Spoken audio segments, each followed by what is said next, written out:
Yo soy Pablo Emilio Escobar Gaviria. Pablo Emilio Escobar Gaviria 1959 წლის 1 დეკემბერს კოლუმბიაში მედელინიდან 40 კილომეტრის დაშორებით რიო-ნეგროში დაიბადა. პაბლოს მამა ფერმერი იყო, დედა კი სკოლის მასწავლებელი. ოჯახში თანატოლების მსგავსად პაბლოსაც უყვარდა ლეგენდარულ კოლუმბიელ ბანდიტოსებზე საგმირო ამბების მოსმენა. იმაზე თუ როგორ ძარცვავდნენ დიდრებს და ეხმარებოდნენ ღარიბებს. პაბლომ ბავშვობა ღარიბ უბანში გაატარა. არც ისე სანიმუშო მოსწავლე იყო, ამიტომ 16 წლით სასკოლიდან გამოუშვეს და მისი დანაშაულებრივი ცხოვრებაც იმ დროიდან დაიწყო. თავდაპირველად ძარცვავდა საფლავებს, იპარავდა საფლავის ქვებს და მანქანებს. გარშემო კრიმინალები შემოიკრიბა და საკუთარი ბანდა შექმნა. 27 წლის პაბლო ესკობარმა ცოლად მოიყვანა მარია ვიქტორია ჰენაო ველეჯო, რომელიც იმ დროისთვის მხოლოდ 15 წლის იყო. წყვილს ორი შვილი, ვაჟი ხუანი და გოგონა მანუელა ჰყავდა. შემიძლია ერთმანეთს ჩავანაცვლო ყველაფერი, მაგრამ ვერაზავს ვერაფერს ვანაცვლებ ჩემს ცოლ-შვილს, ამბობდა ნარკობარონი. 1971 წელს ესკობარის ბანდამ გაიტაცა ბიზნესმენი დიეგო ეჩევარიო. მის სანაცვლოდ გამტაცებლებმა რამდენიმე მილიონი მოითხოვეს, საბოლოოდ ბიზნესმენი მოკლეს. ამბავი კი უმალ გავრცელდა კოლუმბიაში, მომხდარმა გაახარა ღარიბი მოსახლეობა, რადგან ეჩევარიო, როგორც ამბობენ, ღარიბების განსაკუთრებელი ექსპლუატატორობით გამოირჩეოდა. 1972 წელს ესკობარი მედელინში უკვე ყველაზე ცნობილი ავტორიტეტული დამნაშავე იყო. ამერიკელთა 70-იანელ თაობას მხოლოდ მარიხუანა აღარ აკმაყოფილებდა. უფრო ძლიერი ნარკოტიკი ესაჭიროებოდა.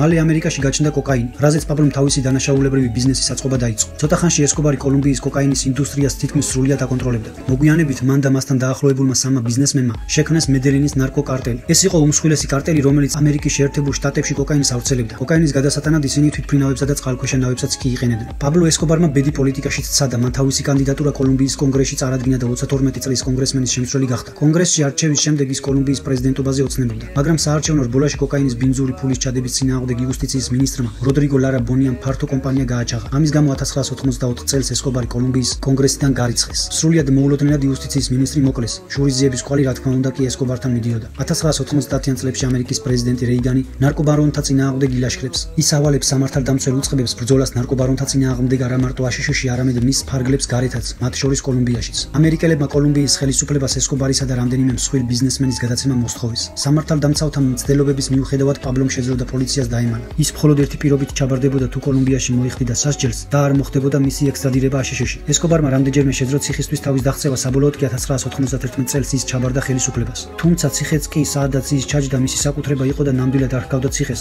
აუზი, კაზინო, ღამის კლუბი, ჯაკუზი, სპორტული მოედანი, ასეთი იყო ლა კათედრალი, ციხე, სადაც პაბლო ესკობარი სასჯელს იხდიდა. ასეთი ყოფის გამო 1992 წლის 22 ივლისს პრეზიდენტმა გავირიამ ესკობარის ნამდვილ ციხეში გადაყვანა ბრძანა, მაგრამ ესკობარმა პრეზიდენტის გადაწყვეტილების შესახებ შეიტყო და ციხიდან გაიქცა. 1990-იან წლებში პაბლო ესკობარი პლანეტის ერთ-ერთი ყველაზე მდიდარი ადამიანი იყო.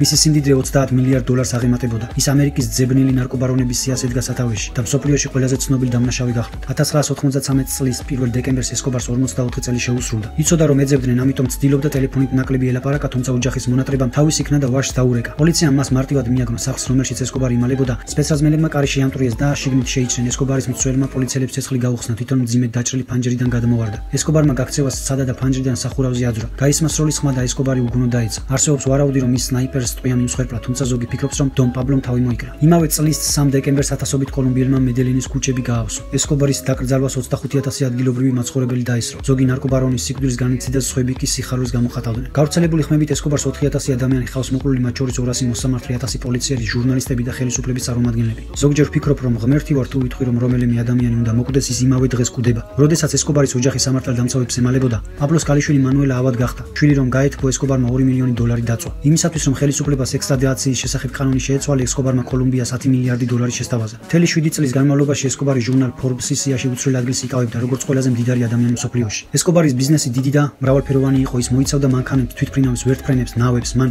ასევე იყიდა 2 წყალქვეშა ნავი, რათა კოკაინი ამერიკაში გადაეტანა. ესკობარს ყველაზე მეტად ექსტრადიციის ეშინოდა, მიუხედავად ყველაფრისა, მას არ სურდა, რომ სიცოცხლის უკანასკნელი წლები ამერიკის ციხეში გაეტარებინა. მირჩევნია ჩემი სხეული განმისვენებდეს კოლუმბიის მიწაზე ვიდრე აშშ-ში ციხეში. მიუხედავად მისი უამრავი სისხლიანი საქმისა და გარიგებისა, ესკობარმა რამდენიმე პროგრამა შეიმუშავა ღარიბი კოლუმბიელების დასახმარებლად. ის ფულს ურიგებდა ეკლესიებსა და საავადმყოფოებს, დააფუძნა გაჭირვებულთა თავშესაფრები, სადაც ხალხი უფასოდ იღებდა საკვებს, მანვე ააშენა პარკები და სპორტული მოედნები. ესკობარმა თავისი სახელი და პოპულარობა იმაში გამოიყენა, რომ ის აერჩიათ კოლუმბიის კონგრესში. ყველას აქვს თავისი ფასი, თავარია გაარკვიო ვინ რამდენი ღირს. ხშირად იმეორებდა თურმე კოკაინის მეფე.